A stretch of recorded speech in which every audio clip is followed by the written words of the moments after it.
que já está representado ali pelos evangelhos e pelas cartas, tá bom? Então vou ler alguns artigos aqui com vocês, tá? Daqui a pouco a gente vai falar um pouco sobre o nascimento, aí estudando um pouco cristologia, sobre Cristo, quem foi Jesus, nascimento, se está próximo a gente consegue falar um pouco o tipo do ministério de Jesus, porque ele atribui tantas parábolas, e se a gente quiser a gente pode até falar sobre hoje algumas parábolas que ele traz, mas daí deixa para o final, porque se a gente vai cortar, tá bom? Eu vou ler algo que eu escrevi só para a gente entender, tá? Primeiro, a gente entende que Jesus, ao vir na terra, ele veio como uma promessa. Quando a gente estudou sobre hamartiologia, estudo do pecado, quando houve esse pecado da raça humana que entrou na terra, a própria Bíblia descreve que o Cordeiro foi morto antes da fundação do mundo. Ou seja, antes da terra existir, Cristo já estava prometido para a raça humana, para estar entre nós, para estar pagando o preço pelo pecado da humanidade, tá? Então, já estava meio que preparado para que Cristo viesse, Jesus viesse à terra com o propósito de salvar a humanidade, tá? Então, desde já antes da criação, Cristo já estava prometido, tá? Vou ler alguns artigos que foram eu que escrevi, tá? Se vocês quiserem é só escutar, ou se vocês quiserem anotar, ou fazer um resumo daquilo que eu vou dizer para vocês, depois eu vou explicar para vocês da onde eu tirei isso, tá? Ao revelar a deidade de Cristo, entende-se que antes de se manifestar-se a humanidade, a sua pré-existência na eternidade ao lado de Deus Pai, expressava-se a vontade de Deus Pai, atuando não somente como mediador entre Deus e a humanidade, mas ao dizer haja, trouxe a existência do universo através de seu Filho, Jesus Cristo, como palavra viva, pois desde o começo o Verbo foi a própria expressão de Deus. Então, quando Deus ele envia Cristo, na verdade, Ele e o Pai é um. As pessoas, como que a gente consegue definir isso? Sendo um, e a gente fala de três, uma trindade, o triuno, três em um. Até a gente pega um exemplo como o Sol. O Sol, ele é um Sol, mas através do Sol a gente consegue calor, luz e fogo, mas é um só. Então, quando a gente fala de trindade ou triuno, a gente fala da mesma pessoa com atuações diferentes. Deus Pai como Criador, Jesus Cristo, Filho de Deus, que desceu à Terra em forma humana, e o Espírito Santo que está com a igreja. Tá? Deu para entender mais ou menos? Essa é um pouco da divisão. É a mesma pessoa, tá? Porém com os atributos diferentes. Quando traz essa expressão de verbo, palavra, a vontade de Deus, na verdade, era Deus trazendo a humanidade, Jesus Cristo, para que a humanidade se achegasse a Deus. Então, até falam que é a expressão de Deus para com os seres humanos, tá? Acho que eu até citei na última aula, que a voz está travando um pouco, no Evangelho de João 1, João capítulo 1, verso 1, ali aparece uma palavra grega, não sei se foi a última aula ou foi a anterior a essa.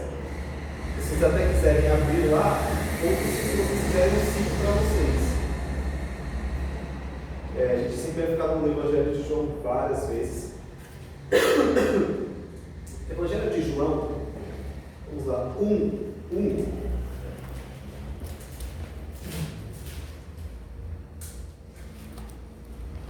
Vou trazer um pensamento de um filósofo, um historiador.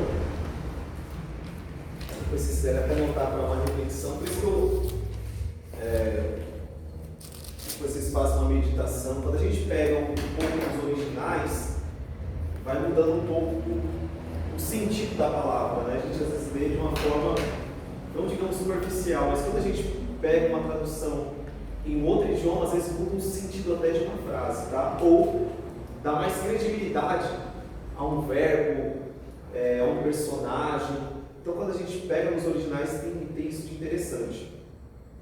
A Bíblia diz assim, ó: no princípio era o Verbo, e o Verbo era Deus, e ele estava no princípio com Deus. Todas as coisas foram feitas por ele, e sem ele nada do que foi feito se fez. Nele estava a vida, e a vida era a luz dos homens. A luz resplandece nas trevas, e as trevas não a compreenderam. Tá? Até o verso 5. Quando a gente entende, né, eu vou ler para vocês a explicação que eu fiz aqui, tá? Jesus Cristo é o Verbo de Deus, apresentado pelo apóstolo João em seu Evangelho. Ele utiliza-se do termo grego logos, tá? Verbo ali, no grego é logos, a qual é traduzido significa verbo ou palavra. Ao empregar esse tipo de vocábulo indicativo, está mostrando um relacionamento intratrinateriano para manifestar o que com Jesus, a natureza divina e humana. O termo "e o Verbo estava com Deus", descrita pelo apóstolo João em seu Evangelho, está sendo o verbo logos, ou seja, da criação. Quando aparece esse logos, para o grego, para a cultura grega, ele estava descrevendo como era o próprio Deus se manifestando. Então, quando João ele escreve o Evangelho, se a gente voltar lá na aula passada, que eu falei que ele volta em Éfeso, uma cultura helenista é uma cultura grega. Então, quando ele prega falando de Cristo, a eles falando logos, eles logo entenderam: opa, foi aquele que veio amando de Deus, era o próprio Deus falando conosco. Tá? Então, quando esse logos ele traz uma certa autenticidade para Cristo, não somente de uma forma humana, porque as pessoas às vezes atribuíam Jesus somente a um grande pregador, um grande mestre, e deixaram de crer nele. Mas quando João escreve isso, ele está trazendo o Jesus divino, falando: olha, ele esteve conosco, morreu na cruz, e agora ele não tem somente esses atributos de perdão e remissão, mas os atributos espirituais. Ele é o Filho de Deus. Tá? Fiz uma introdução, agora a gente vai fazer algo bacana aqui. Vamos falar um pouco do nascimento dele. Primeiro, para a gente entender um pouco o nascimento, se a gente pega antes da vinda de Cristo no Velho Testamento, lógico, depois que entrou o pecado, vai ter indicativos da vinda de Jesus. Então Deus começou a falar, o próprio Deus é o próprio profeta, que diz que haveria um que esmagaria a cabeça da serpente. Então o próprio Deus é o primeiro profeta a dizer a vinda do seu próprio filho. Depois disso, houve outros profetas que começaram a dizer. Tá? Então, quando a gente fala assim, indica um profeta que fala mais sobre a vinda de Jesus. Esse profeta é Isaías. Tá? Isaías é considerado um profeta messiânico. Já ouviram falar isso? Às vezes um pregador vem e fala: olha, profeta messiânico Isaías. Por que messiânico? Porque é o profeta que vai mais dar indicativos da vinda de Jesus, tá? Então, quando houve os reis, quando houve os profetas, não somente Isaías, entre outros, eles estavam dando indicativos, indícios, em características de como ele viria, como seria seu ministério, como ele se desenvolveria na terra. Então, esses sinais, o próprio povo ia aguardando isso. Então, até como ele iria nascer, a cidade de nascimento, como seria seu ministério, como seria sua morte, o que aconteceria com a humanidade depois que ele viesse, e ainda profecias que estão para se cumprir, que é a sua vinda, o arrebatamento, os céus, onde os santos vão morar. Então, quando a gente fala do nascimento, vamos falar um pouco de Isaías, tá? Isaías 7,14 dá um indicativo de como seria a concepção de Jesus. Então, a gente vai falar um pouco do nascimento, eu vou falar um pouquinho do ministério dele, tá? Então, vamos falar um pouco do nascimento, fazer alguns indicativos. 7,14, se alguém tiver na unção aí pode ler. Portanto, mesmo o Senhor nos dará um sinal. Eis que uma virgem conceberá e dará luz a um filho, e será o seu nome Emanuel. Emanuel. E Emanuel, sabe o que significa? Emanuel significa Deus conosco. O Deus em nós, né? Alguns falam que o texto original fala que é Deus em nós.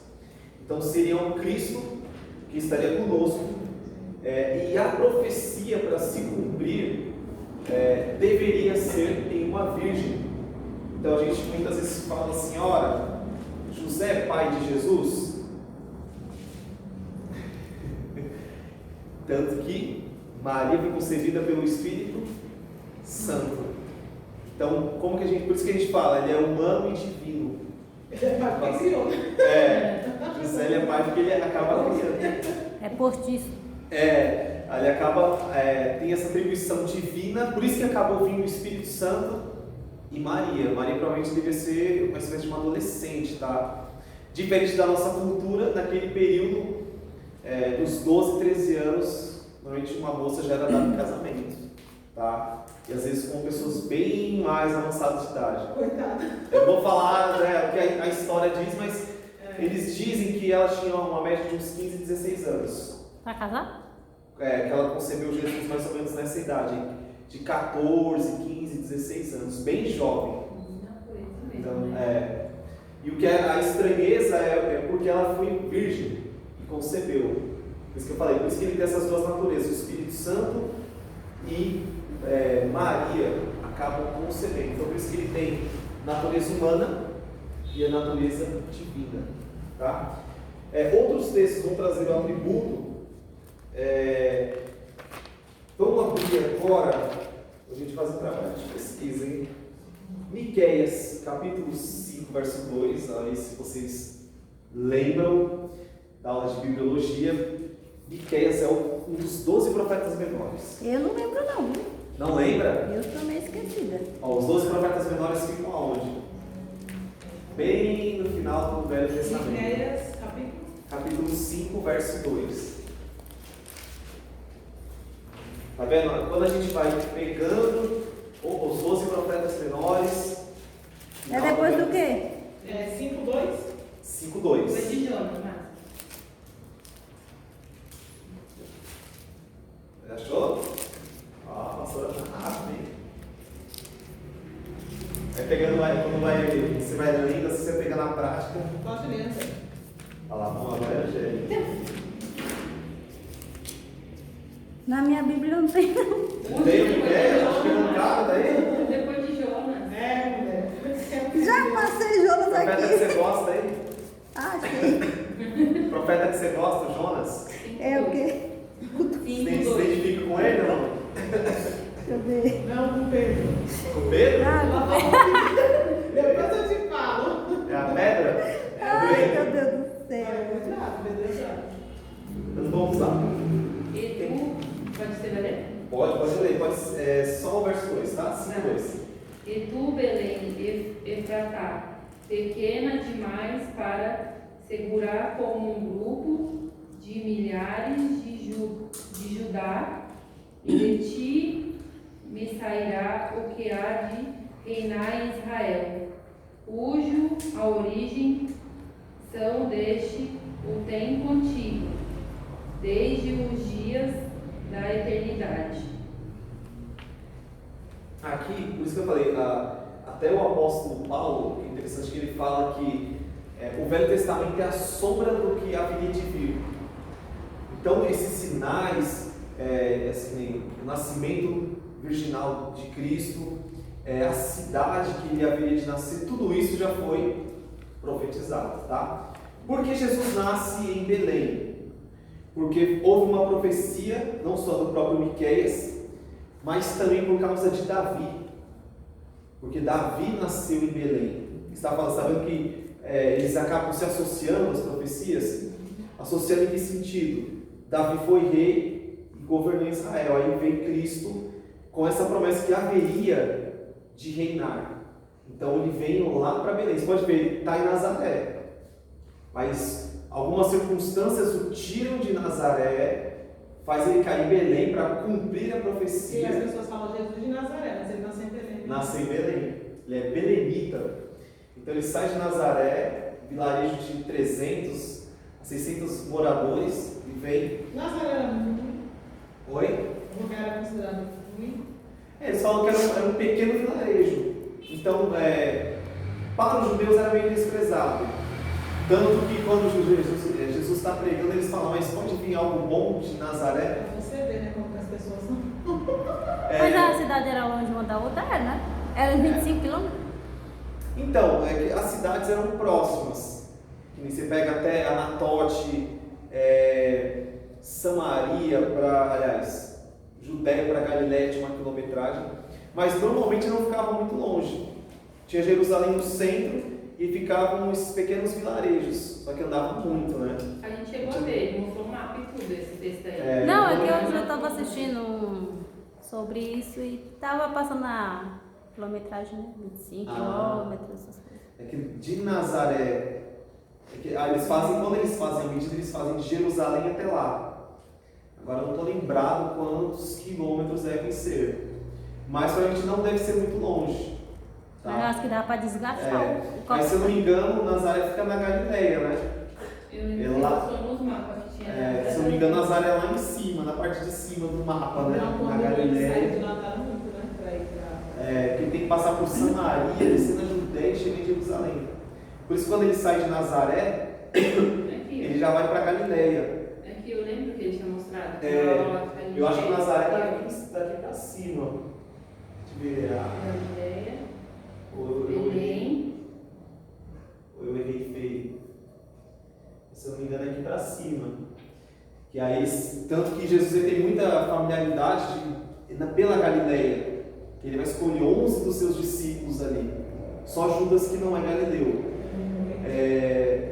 Mas os outros são tudo ali da região da Galileia. Ele sai de Nazaré, já vai para a Galileia e escolhe os 12. Pra você ver, né? Que eles andavam muito, né? Andava Pra muito. ir onde eles eram. A mulher samaritana era de onde? Samaria? Samaria. Samaria é bem no meio do mapa. Galileia em cima, Judéia embaixo, e no meio tinha Samaria. Só que os judeus não se davam bem com Samaria. Que nem a gente estudou os dois reinos, né? Que foram divididos. Quando ficou Judéia nessa região do sul, e Israel foi lá, que eram as 10 tribos de cima, elas se misturaram com as outras nações. Então ficou uma raça mista. E aí se tornaram os samaritanos, né? E aí por isso que os judeus não se dão bem, por causa dessa junção dessas duas raças. Então quando o judeu viu o samaritano, fala assim, não é um judeu legítimo.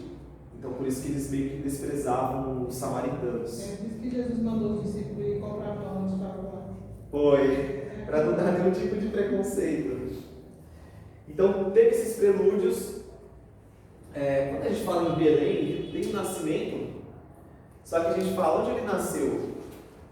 Em uma manjedoura. E sabe o que é uma manjedoura? Naquele período, mais ou menos. A gente vê até, né? Esse negócio que as pessoas fazem no final de ano. Coloca ali. Presépio. Como que... Era palha? O que era aquilo? Cesto, né? Palha? Porque ali que acontece? Na verdade, Jesus vai em uma hospedaria. Você percebe que nem é uma perseguição em cima dos judeus, eles estão fugindo. Então, por que Jesus ele vai para uma manjedoura? Porque ele chega nas hospedarias, as hospedarias estão cheias. E aí o único lugar que tem vaga é onde ficam os animais. Então, quando um judeu ele viajava, ele levava consigo seus animais, seus jumentinhos, sua ovelha, às vezes ou para levar, para viajar mesmo por tempo, ou como estavam se mudando, levavam com eles. Então quando eles chegavam numa hospedaria, não era só eles que hospedavam, mas os animais também. Então quando chega a hospedaria cheia, porém para os animais ainda tinha espaço. E por isso que ele nasce em uma manjedoura, ele chega lá, está cheio, mas acaba concebendo em uma manjedoura, os animais dormiam. Tá? Então a manjedoura era isso, tá? O hotel, mas por a parte do hotel, digamos, o hotel de animais, tá? Que eles ficavam ali. Vamos descobrir mais ou menos quando Jesus nasceu? Já viram isso? Onde ele nasceu? A data mais ou menos que ele nasceu? Será que dá para descobrir? Vai mexer um pouco com a cabeça de vocês. Tô brincando. Que nem a gente conhece muita história que foi 25 de dezembro, né?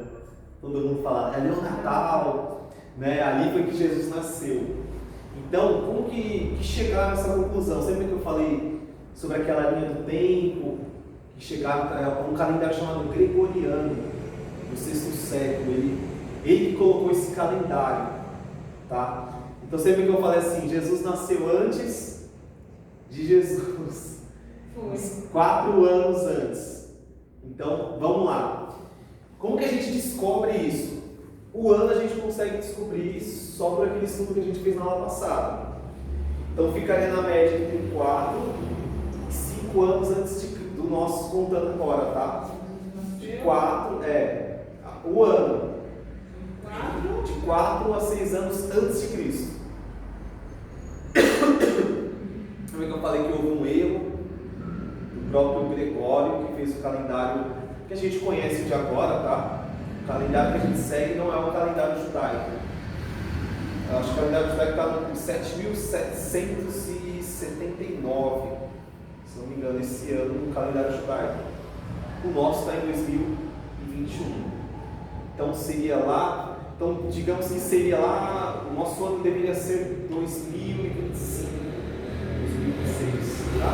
Então ele nasceu 4 antes de Cristo, ou 6, né? Por que de 4 a 6 anos? Porque quando Herodes morre, há um decreto para matar as crianças. E ele fala que Jesus ficou 2 anos no Egito. Então, por isso que tem essa diferença de 2 anos que ninguém consegue descobrir, tá? Podem falar Senhor e falar 6, por causa desses 2 anos, mas o que na verdade não tem como descobrir, tá? Será que a gente consegue descobrir o mês? Dezembro. Será que é dezembro? Eu acho que é. Eu acho que é. Vamos descobrir. Se não for, a gente vai É saber agora. baseado em que eles colocaram em dezembro? Em dezembro, por causa desse Gregório. Eles pegaram algumas datas de alguns eventos, só que acontece, poderia haver erros, e também que a Igreja Católica cresceu muito.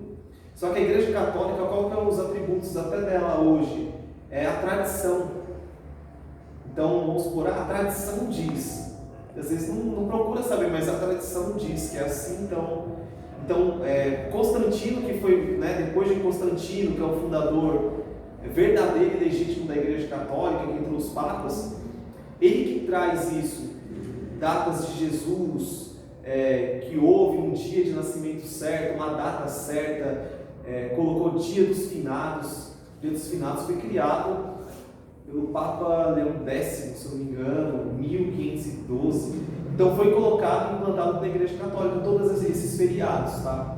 Alguns com boas intenções, só que o de finados não, tá?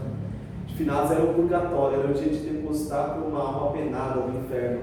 Então por isso que se criou esse dia dos finados, tá? Mas como que a gente descobre o mês que Jesus nasceu? A gente vai precisar ir em Lucas. Já fazer um cálculo agora para você ver. Para a gente descobrir, a gente fala assim, tem uma pergunta com a gente fala, como que a gente descobre? Dentro da Bíblia. Se você começar a se aprofundar nela, você consegue achar às vezes a resposta. Que nem teve um irmão de uma igreja, que não vou falar o nome, mas ele falou, irmão, eu queria pregar algo que nem na Bíblia tivesse. Poxa, Eu prego algo forte. Ele falava bem assim, eu quero pregar algo forte para o povo. Eu falei, não, mas se você estudar muito bem a Bíblia, você vai achar muita coisa que você nem imagina. Quando você para meditar e pesquisar, você vai descobrindo coisas que realmente não está aqui, mas está em outra passagem que liga a resposta que você está procurando. E eu falei para ele, de outros historiadores, então às vezes a gente precisa ir muito além para poder achar o que a gente está procurando. Porque se você vai ali na Bíblia, só você faz uma pesquisa um pouco mais a fundo, aí você consegue achar.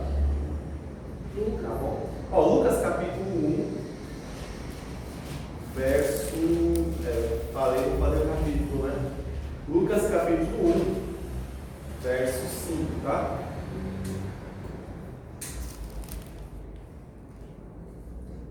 As parábolas querem ler ou quer que eu leia? Pode ler, Marcelo. Olha lá, Márcia vai ler agora. Não? Lucas 1, 5. Só o verso 5. Existiu, o 5? Uhum. Existiu no tempo de Herodes, rei de Judeia, um sacerdote chamado Zacarias, da ordem de Abias, e cuja mulher era das filhas de Arão. O nome dela era Isabel. Aí, tá ótimo. Aí a gente já tem a nossa data do mês. Ai, Jesus. Peraí. Existiu no tempo de Herodes. Não acharam? Porque não tá aí. Vamos lá agora. Só para a gente entender, tá? Isso aqui que a gente fala que é um trabalho, uma pesquisa mesmo para a gente descobrir uma resposta. Por exemplo, quando a gente tem um questionamento, já vou falar de outro que a gente vai descobrir na Bíblia. Que nem ao mês. Como que a gente descobre? Já de cara eu vou matar para vocês. O dia não tem como saber, mas o mês e o ano a gente consegue saber.